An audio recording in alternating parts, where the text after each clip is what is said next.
Paz de Cristo, hermanos, del Ministerio Cristiano Bandera de Amor. Paz de Cristo a todos los hermanos apostólicos, a los amigos y oyentes de este estudio bíblico que hemos intitulado El Apocalipsis del Apocalipsis, la Gran Tribulación. Mi propósito de estar hablando de este tema no es para dar un estudio específico del Apocalipsis, porque eso nos llevaría mucho tiempo.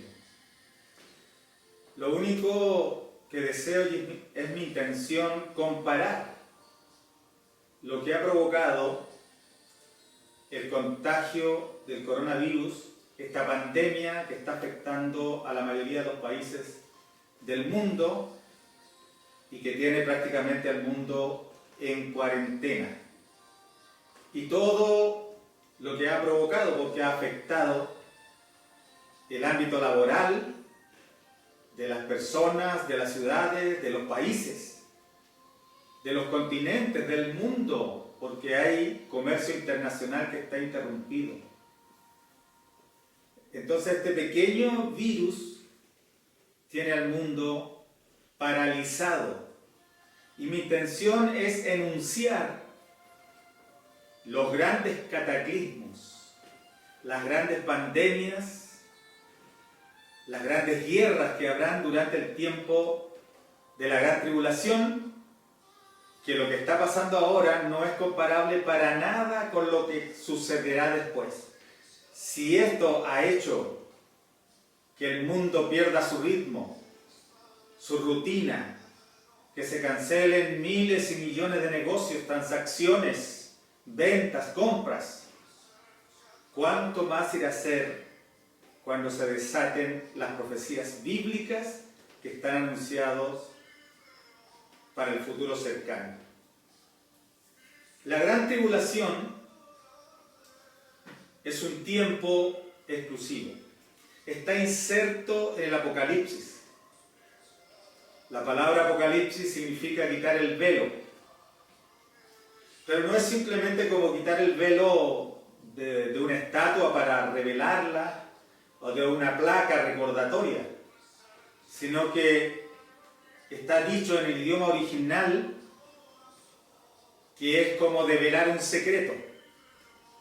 Y tampoco es un secreto casero, un chisme, algo, no, es algo importante. Este Apocalipsis se trata de develar un secreto de Estado. Y Dios se inclinó al oído de Juan para revelarle un secreto del cielo. Lo que está establecido que suceda, se lo declara antes que suceda, como es también una práctica de Dios y de la Biblia, porque la Biblia es un libro que contiene mucha profecía. La Gran Tribulación está inserto en un libro que tiene mucho lenguaje simbólico, pero en estos estudios yo no me estoy refiriendo a ese lenguaje porque ese lenguaje es muy peligroso y ha llevado a mucha gente a buscar identidades. Por ejemplo, el anticristo. ¿Quién es el anticristo? Hay algunos que dicen que fue Nerón, que todavía afirman que fue Nerón. Hay otros que dicen que fue Hitler. Le han endosado el título de anticristo a cada sumo sacerdote o sumo pontífice de la religión de la Iglesia Católica Romana. Y al final todavía no sabemos con certeza quién es. Lo importante es que la Biblia dice que va a haber un personaje, aunque nosotros no lo podamos definir todavía. Y yo no quiero caer en ese juego, que es una lotería, un azar, estar apostando que puede ser este, que puede ser lo otro. Yo quiero referirme más bien al lenguaje literal del Apocalipsis. Cosas que sucederán como la Biblia las describe o muy parecido a como la Biblia lo dice. El lenguaje simbólico tiene que ver también con el contexto. Este libro fue escrito hace 2000 años. Entonces no podemos demandarle al escritor original que haya escrito en el lenguaje del siglo XXI, que definiera los aviones que todavía no existían, los transatlánticos, los tanques, los misiles y tantas cosas, sino que él lo dijo en el lenguaje familiar que se manejaba en ese entonces para la guerra. Entonces la gran tribulación es un periodo de tiempo que comienza después que la iglesia es arrebatada de la tierra. No hay que confundir el arrebatamiento con la segunda venida. Estos están distanciados por 7 años. Ocurre el arrebatamiento y 7 años después será la segunda venida de Cristo, multitudinaria, porque vendrá con todos sus santos, con poder, con gloria. Todo el mundo será testigo de este advenimiento, pero no del arrebatamiento. El arrebatamiento es algo exclusivo y que estaba simbolizado también en el rapto que hacían los novios de la novia en aquel tiempo y en otra parte del mundo que es en Oriente, donde existía el desposorio, que es el equivalente del noviazgo de Occidente. Entonces, cuando la iglesia se va, ocurren eventos gloriosos en el cielo. Hay una fiesta tremenda que está presentada en los capítulos 4 y 5 del Apocalipsis. Pero en el capítulo 6 comienza la gran tribulación. Este tiempo también se le ha llamado la gran calamidad, el día de la ira de Jehová, el día de la ira, el tiempo de angustia para Jacob, el día de la venganza del Dios nuestro. También se le ha llamado la hora de la prueba que ha de venir sobre el mundo entero. Y por último, el día del Señor. Esta es la semana 70, un tiempo que quedó pendiente, pues las profecías de las 70 semanas se cumplieron hasta Cristo, la semana 69. Y el día de Pentecostés se abrió un paréntesis que se cierra en el arrebatamiento, el paréntesis de los gentiles, y quedó una semana pendiente y Dios tratará con Israel en esa semana pendiente. Por eso la iglesia tiene que salir de la escena, porque no se trata de ella, se trata de un asunto de Dios con Israel, donde también implicará al mundo entero que estará presente, excepto la iglesia que se habrá ido con Cristo. Hay 3 eventos, hay 3 escenas o etapas de 7 eventos que marcan la gran tribulación. Los 7 sellos, las 7 trompetas y las 7 copas de ira. En estas 7 se consuman los juicios de Dios y el castigo de Dios sobre la tierra. Porque el 7 es el número de la plenitud de Dios. Y el Apocalipsis es el libro donde se consuman todas las profecías, todos los augurios, todos los anuncios que Dios ha hecho. Ahí se termina el tiempo, por lo tanto, llegamos al fin de todos los tiempos y las dispensaciones. Por lo tanto, llegamos al cumplimiento pleno o total de las profecías y de los castigos de Dios sobre los impíos. Los 7 sellos, las 7 trompetas y las 7 copas de ira son eventos con una secuencia cronológica. Irá uno después del otro sucediendo y cada vez van siendo más graves.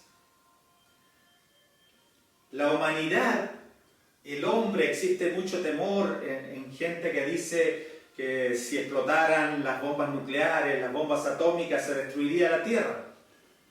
Por lo que dice la Biblia, la palabra de Dios, el hombre no destruirá la tierra. Porque la tierra tiene que permanecer. para la gran tribulación y el milenio. Y será Dios el que establezca una tierra nueva y un cielo nuevo, pero no el hombre. No el hombre fuera de la voluntad de Dios. El propósito de la tribulación es que Dios quiere poner fin a las transgresiones, quiere poner fin al pecado, quiere que la humanidad pida perdón por todas sus maldades que ha cometido. La tribulación existirá para establecer la justicia de Dios y para sellar todas las visiones y las profecías de la Biblia y para consagrar el lugar santísimo, sea este en el cielo o en la tierra, durante el milenio. El primer paso de la gran tribulación ya empieza con los 7 sellos. Cuando se abre el primer sello, y el único que fue hallado digno para abrir este sello es el cordero que fue inmolado. El apóstol Pablo dijo una vez: ¿quién es el que condenará? Y él mismo responde, dice: Jesús en la cruz murió. El que murió en la cruz por nosotros es el único habilitado y que tiene las atribuciones para juzgar. Por lo tanto, fue el único que calificó para abrir los 7 sellos. Cada vez que se abría un sello, aparecía un caballo con un jinete. Estos caballos y jinetes son el diablo y sus ayudantes, que se les da permiso, porque ni el diablo puede actuar sin la autorización de Dios, porque Dios está en control de todo. Entonces, cuando se abre el primer sello, aparece un caballo blanco. El caballo blanco es un símbolo humano y también divino. Aparecen unos caballos en el Apocalipsis de Zacarías, y los emperadores, los grandes combatientes como Alejandro Magno, como Napoleón, gustaban de montar un caballo blanco después de sus grandes victorias. Este personaje que aquí aparece montado en este caballo blanco tiene un arco y le fue dada una corona y salió venciendo y para vencer. Que el caballo sea blanco ha movido a error, porque algunos creen que el que lo va montando es nuestro Señor Jesucristo, por lo que dice Apocalipsis 19, que el Verbo de Dios aparece montado en un caballo blanco. Pero la Biblia dice que el diablo también se viste como ángel de luz, y como él es impostor, como él lo único que quiere, según lo narra la Biblia en Isaías 14 y Ezequiel 28, él quiere ser Dios. Él quiere destituir a Dios para ser él Dios, y siempre anda buscando esa oportunidad. Lo mismo pasó en la abominación desoladora. Se sentó en el templo de Dios como Dios y demandó ser adorado como Dios. Y aquí aparece en un caballo blanco, simulando ser el santo, ser el enviado, ser el Mesías, ser el Cristo que Israel esperaba y el resto del mundo que no aceptó al verdadero Cristo. Y tenía un arco, pero la Biblia se detiene ahí. No tenía flecha ni aljaba con más flecha. Por lo tanto, no venía a combatir, venía a dialogar, venía en son de diplomacia. Y le fue dada una corona porque probó ser un gran diplomático y salió venciendo y para vencer, aunque no permanentemente. Entonces, la conclusión es que en los primeros 3 años y medio sigue en el mundo la debacle de las protestas de los pueblos, de la lucha de todos los que buscan establecer sus derechos, las guerras, los rumores de guerra, las pandemias, las pestes, las hambres en uno y otro lugar del mundo. Pero el anticristo aparece a poner a poner calma, a poner solución. Solucionará el problema judío-palestino. Solucionará el problema de la brecha social en el mundo. Terminará con el hambre, terminará con los niños de la calle, con todas las injusticias que se producen en todo ámbito, en el ámbito social, en el ámbito laboral, en el ámbito religioso. El abuso de las guerras, de las potencias contra los países más débiles. Terminará con todo y vencerá seduciendo y convenciendo al mundo de que Él es la solución de todos los problemas y no el Dios que la Iglesia y los cristianos proclamaban antes del arrebatamiento. Esto lo hará con la complicidad del Vaticano y la conformidad de Israel, que lo aceptará como Mesías. Y se creará un gran movimiento religioso ecuménico guiado por el anticristo. Y eso lo subirá a la cima y la gente estará tan complacida porque llegó el personaje que ellos esperaban.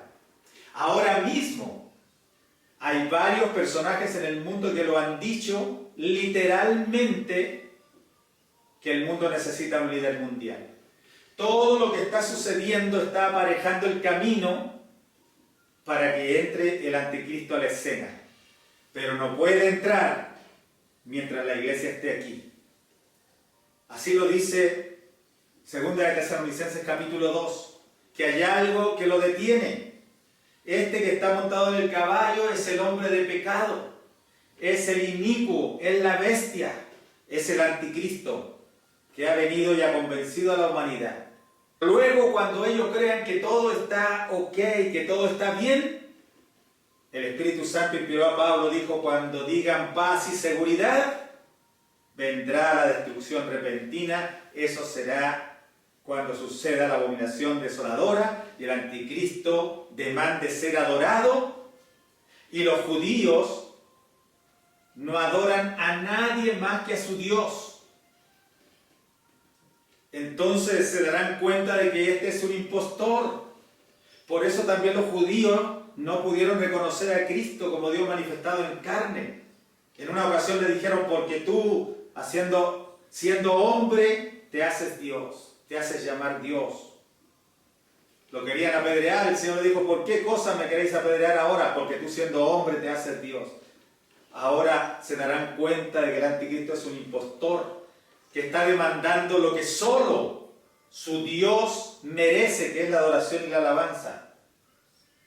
Entonces se acabará la paz, se terminará la diplomacia, se terminará el diálogo, se terminará la comunión, se terminará el movimiento ecuménico, y el anticristo les dará un golpe mortal a todo el que se le oponga.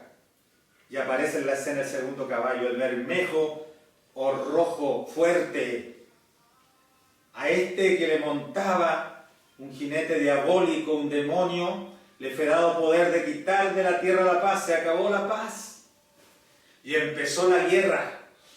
Empezó a mover muy fuerte entre los partidarios y los contrarios del anticristo, entre los partidarios y los contrarios de los judíos, entre los partidarios y los contrarios a las religiones existentes. Pero el anticristo irá contra todos ellos.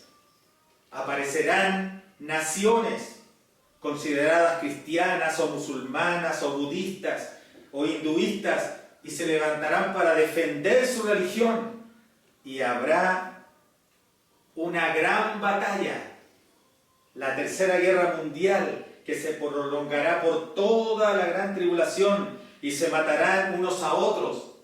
Y a este se le dio una espada, y la espada es el símbolo de la guerra. Entonces, cuando la Biblia dice espada, es que entrarán a la escena todo el material bélico, todo el aparato bélico de las grandes naciones del mundo aparecerán, porque se le dio una gran espada, una gran fuerza de guerra, una gran fuerza bélica, lo que hará más grande la matanza.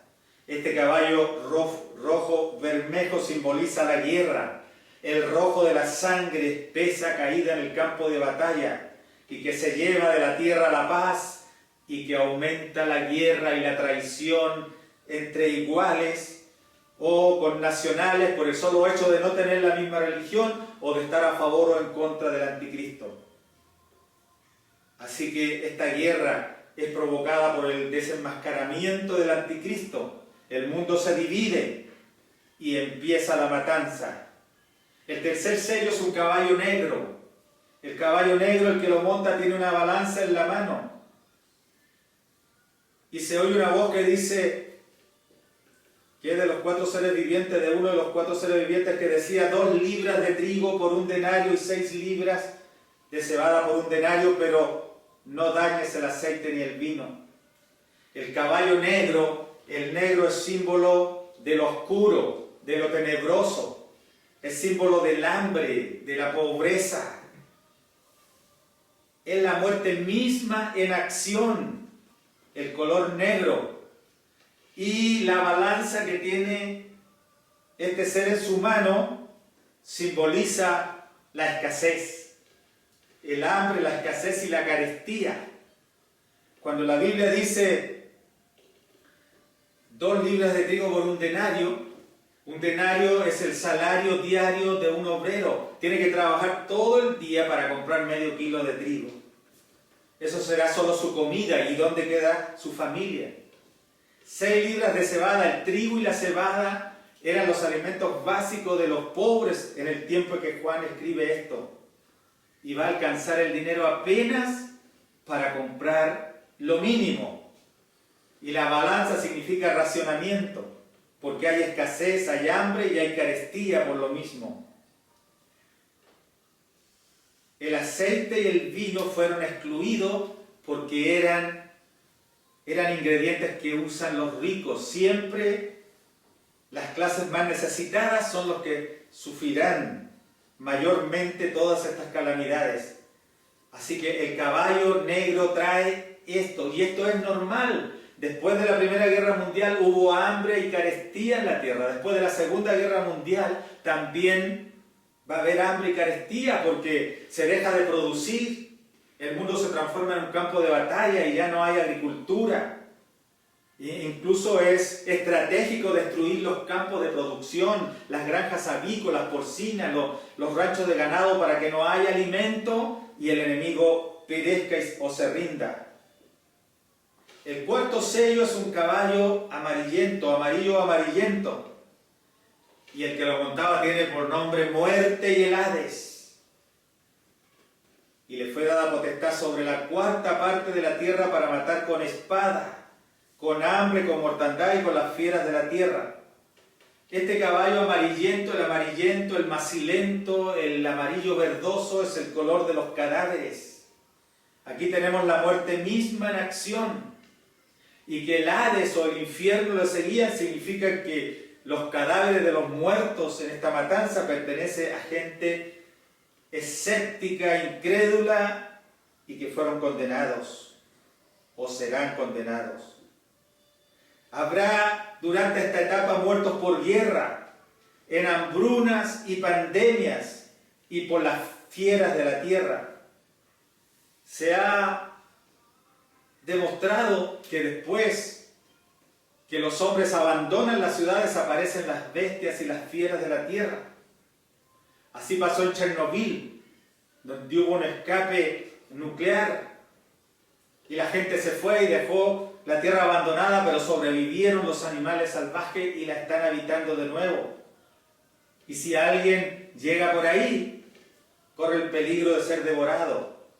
Así va a pasar ahí, que por el despoblado de las ciudades van a aparecer las fieras y los hombres que vayan ahí van a ser muertos por la feria, o los pocos habitantes que queden servirán como presas de las fieras.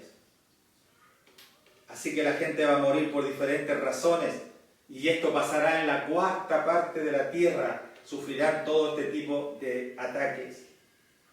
El 5º sello habla de las almas de unos que estaban muertos por causa de la palabra de Dios y por el testimonio que tenían.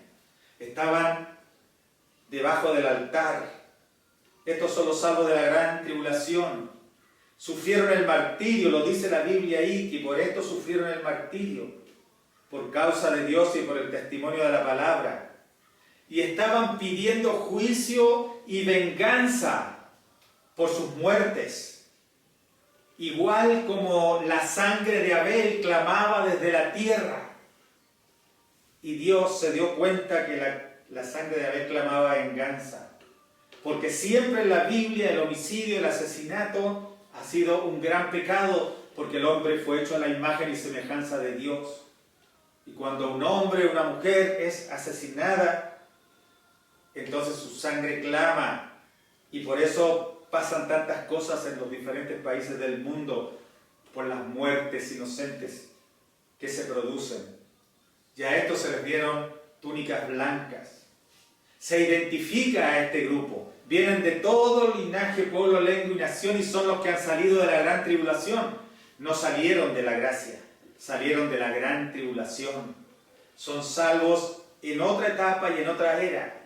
No pertenecen a la iglesia, serán salvos en otro orden, porque a la iglesia solo pertenecen los que hemos creído en la palabra de Dios, los que nos hemos arrepentido de nuestros pecados y convertido de nuestro mal camino. Nos hemos bautizado en el nombre de Jesucristo y hemos recibido el Espíritu Santo y esperamos el arrebatamiento de la iglesia viviendo en santidad. Que Dios les bendiga. Viene un tiempo mucho más doloroso, mucho más terrible. Y la única puerta para escapar de ese tiempo de gran angustia y de gran dolor, de gran tribulación, se llama Jesucristo.